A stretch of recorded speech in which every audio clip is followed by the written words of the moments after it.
మోదీ గారి France trip గురించి మాట్లాడుకున్నాం. సో అక్కడ నుంచి ఒక 2 డేస్ అమెరికా ట్రిప్. ఇక్కడ మీరు గమనించారు అనుకోండి, కొన్ని అతి ముఖ్యమైన విషయాలు అంటే జియో పాలిటిక్స్లో ఇంట్రెస్ట్ ఉన్నవాళ్ళు మీరు గమనించాలి. ఇప్పుడు ఈయన విమానం వాషింగ్టన్లో దిగిన తరువాత మీకు వర్షం, మీకు కొంతమంది మాత్రమే అక్కడ గొడుగులు పట్టుకొని ఉన్నారు. ఈయన అలా తడుస్తూనే, ఈయనతో పాటు అధికారులు, అలాగే అమెరికాకు సంబంధించిన అధికారులు కూడా అలా వర్షంలో తడుస్తూనే, మంచు కూడా కురిసింది, మీకు ఎంతోమంది ప్రజలు అక్కడ వెయిట్ చేస్తున్నారు, అలా తడుచుకుంటూనే వెళ్ళడం చాలా విచిత్రంగా అనిపించింది. రెడ్ కార్పెట్ వేశారు. ఫైనల్గా బ్లేర్ హౌస్ అని అంటారు, అంటే అమెరికా అధ్యక్షుడి యొక్క గెస్ట్ హౌస్ అండి. సో ఇక్కడ బస చెయ్యాలి అంటే మీకు తక్కిన దేశాల యొక్క హెడ్స్, ప్రెసిడెంట్లు లేదా ప్రధానమంత్రులు మాత్రమే ఇక్కడ బస చేయగలరు. సో అలాంటి ఒక ఫెసిలిటీ, అక్కడ భారత జెండాను వీళ్ళు ఎగరవేశారు. సో ఇది ఇందులో ఉండే ప్రత్యేకత. తరువాత మీరు చూసారనుకోండి, ఇప్పుడు మోదీ గారు అమెరికా వెళ్తున్నారంటే ఈయనకు డొనాల్డ్ ట్రంప్ గారి మధ్య ఏం జరగబోతుంది అనేది అందరూ కూడా ఆసక్తికరంగా ఎదురు చూసే ఒక విషయం. కానీ నా వరకు చెప్పమంటారా, ఇది అలా కాదండి. వీళ్ళు అలా ప్లాన్ చెయ్యలేదు. అంటే వీళ్లకు ఒక వరల్డ్ విజన్ ఉంది అనేది క్లియర్గా తెలుస్తుంది.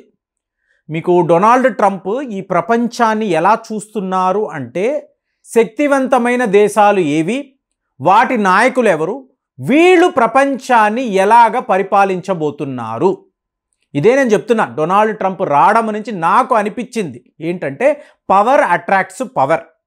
సో అలా చూసినప్పుడు నేను అమెరికా అధ్యక్షుడిని, భారత ప్రధాని మోదీ, రష్యా అధ్యక్షుడు వ్లాదిమిర్ పుతిన్, చైనా అధ్యక్షుడు Xi Jinping. So these are the most powerful leaders. So వీళ్ళు ఈ ప్రపంచాన్ని ఎలా చూస్తున్నారు, ఇదే ఈయన ఆలోచిస్తున్నాడు.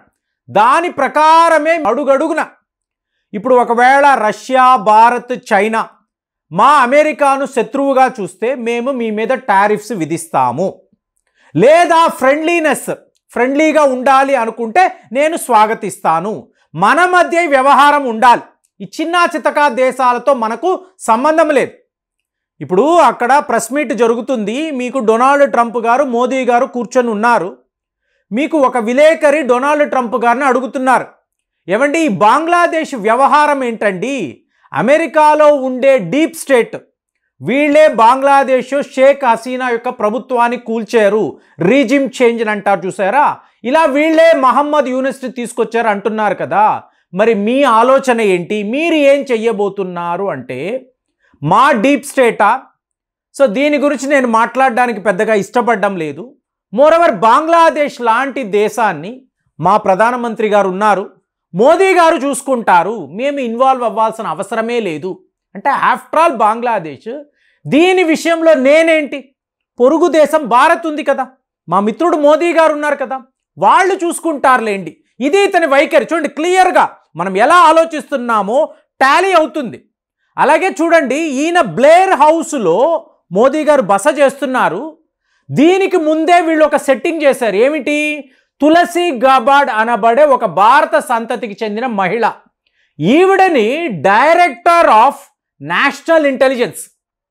అంటే అమెరికాలో ఈ పొజిషన్ ఎంత పెద్దది అంటే, ఇక్కడ భారత్లో అజిత్ దోవెల్ గారి యొక్క డాక్టరేట్, ఈయన ఒక తీర్మానం తీసుకొని, మిస్టర్ ప్రైమ్ మినిస్టర్ ఇది ఇలాగే జరగాలి అంటే మోదీ గారు కూడా నో అనలేరు.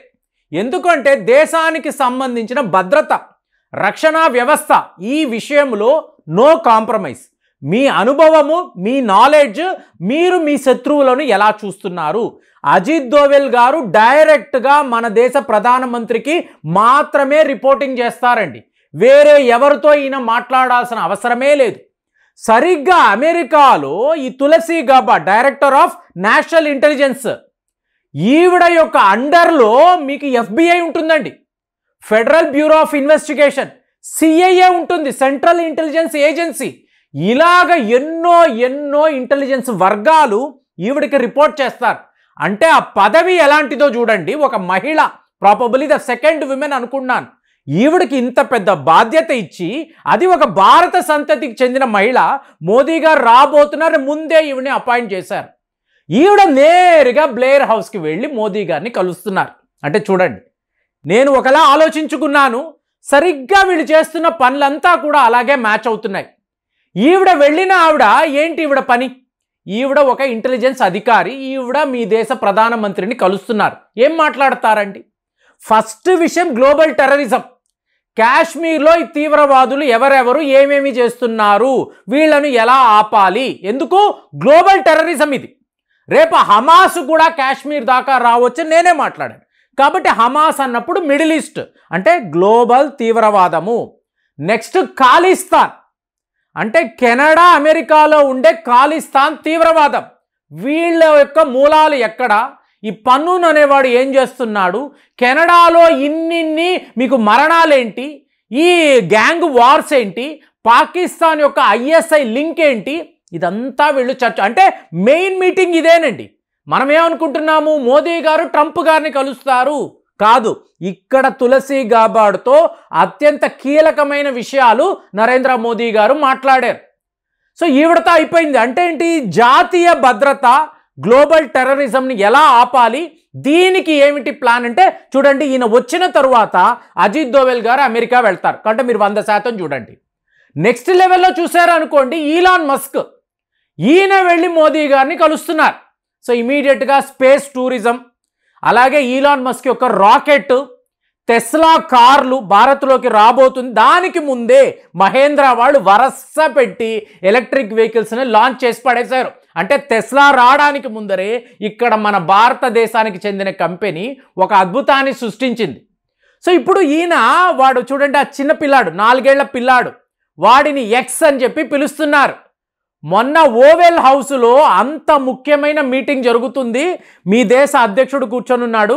ఈ పిల్లాడిని ఇలాగ షోల్డర్ మీద కూర్చోబెట్టుకొని ఈలాన్ మస్క్ గారు మాట్లాడుతున్నారు. డొనాల్డ్ ట్రంప్ గారు ఆశ్చర్యపోయి చూస్తున్నారు. ఒరే, మనం ఇంత పెద్ద విషయాలు మాట్లాడుతున్నాము, నువ్వు నీ పిల్లాడిని ఇక్కడ భుజం మీద ఎక్కించుకొని ఇలా మాట్లాడుతూ ఉంటావా ప్రెస్తో? ఏంటి ఇది అంటే, ఆ నథింగ్ బాస్, ఇదంతా మనం చూసుకోవచ్చు. వాళ్ళు వెళ్ళిపోయారు కదా, ఆ దుష్ట శక్తి అనేది వెళ్ళిపోయింది. మనము ఇక్కడ చెయ్యొచ్చు. ఇది ఫ్రీ కంట్రీ, ఫ్రీ ఎక్స్ప్రెషన్. నా పిల్లాడినే కదా నేను ఎక్కించుకున్నాను, నథింగ్ టు వరీ. ఇదే పనే మళ్ళీ మోదీ గారితో కూడా. ఆ పిల్లాడు వచ్చి మోదీ గారికి గిఫ్ట్ ఇస్తున్నాడు, మళ్ళీ ఈయనేవో గిఫ్ట్లు ఇస్తున్నారు. వాళ్ళు కూర్చొని మాట్లాడుతున్నారు. ఏంటి? మీకు రేపు భారత్ యొక్క అంటే నాసా ఇస్రోకు మధ్య ఎలాంటి ఒప్పందాలు ఉంటాయి, మీకు నెక్స్ట్ జనరేషన్ స్పేస్ ప్రోగ్రామ్ ఏంటి, ఆర్టిఫిషియల్ ఇంటెలిజెన్స్ ఏంటి, రోబోటిక్ టెక్నాలజీ ఏంటి. చూడండి, ఒకవైపేమో భద్రత, ఇంకొక వైపేమో మోడర్న్ వరల్డ్. మోడర్న్ వరల్డ్ని మనం ఇలాగే చూడాలి. ఈ డీప్ స్టేట్ వీళ్ళు చేస్తున్న కుట్రలు కుతంత్రాలు, ఇలా ఒక దేశాన్ని పడగొట్టడము, మీకు యుద్ధాలు, ఇవన్నీ ఒట్టి వేస్ట్ అండి. మన ఎవరికి అవసరం లేదు. మన దేశము మనది. మన ప్రగతిని సాధించడానికి కలిసిమెలిసి మనము ఎలా వర్క్ చేయాలి, ఇదే ఇక్కడ అజెండా అండి. తరువాత ట్రంప్ గారిని ఈయన కలుస్తున్నారు. ఫస్ట్ టార్గెట్ ఏమిటి? చైనా. ఇండో పసిఫిక్ రీజన్లో శాంతియుతమైన పరిష్కారము. క్వాడ్ అనేది ఇంకా బలోపేతం అవ్వాలి. ఎందుకు? అమెరికా, చైనా, భారత్, మీకు జపాన్, జర్మనీ లాంటి దేశాలు ఈ సంవత్సరం ఎండుకు వచ్చేటప్పటికి మీకు పతనమైపోతాయండి. ప్రపంచంలో ద మోస్ట్ పవర్ఫుల్ ఎకానమీ అంటే మీకు ఒకటి అమెరికా, రెండవది చైనా, మూడవది భారత్గా ఉంటుంది. కాబట్టి అమెరికా, భారత్ కలిసి చైనాను ఓడించాలి, చైనాను లేకుండా చెయ్యాలి. అప్పుడేమవుతుంది? అమెరికా, భారతే ఇక్కడ ప్రపంచ పాలకులుగా మిగులుతారు. ఇక్కడ ఎక్కడా కూడా రష్యాకు సంబంధించిన డిస్కషన్ అనేది అక్కడ లేనే లేదండి. పుతిన్ అనో యుక్రెయిన్ వారో నథింగ్, వీళ్ళు ఎక్కడా డిస్కషన్ చెయ్యలేదు. ఇది ఇందులో ఉండే గొప్పతనం. సో అలాంటప్పుడు వీళ్ళ ఎజెండా చాలా క్లియర్గా ఉంది. ప్రపంచాన్ని మనము ఇలాగే పరిపాలించాలి, మనం మన వ్యాపారాలు చేసుకుందాము, మన స్పేస్ ప్రోగ్రామ్ అందాము, అలాగే మన యొక్క మోడర్న్ టెక్నాలజీ, ఆర్టిఫిషియల్ ఇంటెలిజెన్స్, వీటికి సంబంధించి ఏం కావాలి, గ్లోబల్ టెర్రరిజమే లేకుండా చేద్దాము. అది మిడిల్ ఈస్ట్ అనండి, కాశ్మీర్ అనండి, ఇటువైపు మీకు యూరోప్లో కూడా మీకు చిన్నా చితకా దేశాలు చేస్తున్న ఈ నాటకాలు, అంటే యుక్రెయిన్, ముఖ్యంగా యుక్రెయిన్ లాంటి దేశాలు చేస్తున్న ఈ డ్రామాను మనము ఆపుదాము. సో ఇలాగ మోదీ గారు 2 రోజులు మాత్రమే, 2 డేస్ ట్రిప్ మాత్రమే, కానీ రేపు ప్రపంచాన్నే మార్చే నిర్ణయాలు అనేవి వీళ్ళు తీసుకున్నారు అనేది నాకైతే క్లియర్గా అర్థమైంది. మరి ఈ విషయాలన్నా గమనించినప్పుడు భారత్ యొక్క భవిష్యత్ ఏంటి, అమెరికాతో మనకు ఉండే రిలేషన్షిప్ ఎలా ఉంటుంది, ఒక్కసారి మీరు కూడా ఊహించండి, అనాలిసిస్ చేయండి, దానికి తగ్గట్టుగా మీకు ఏమనిపించిందో కామెంట్స్లో రాయండి. మళ్ళీ వచ్చే వీడియోలో కలుద్దాం. జై హింద్.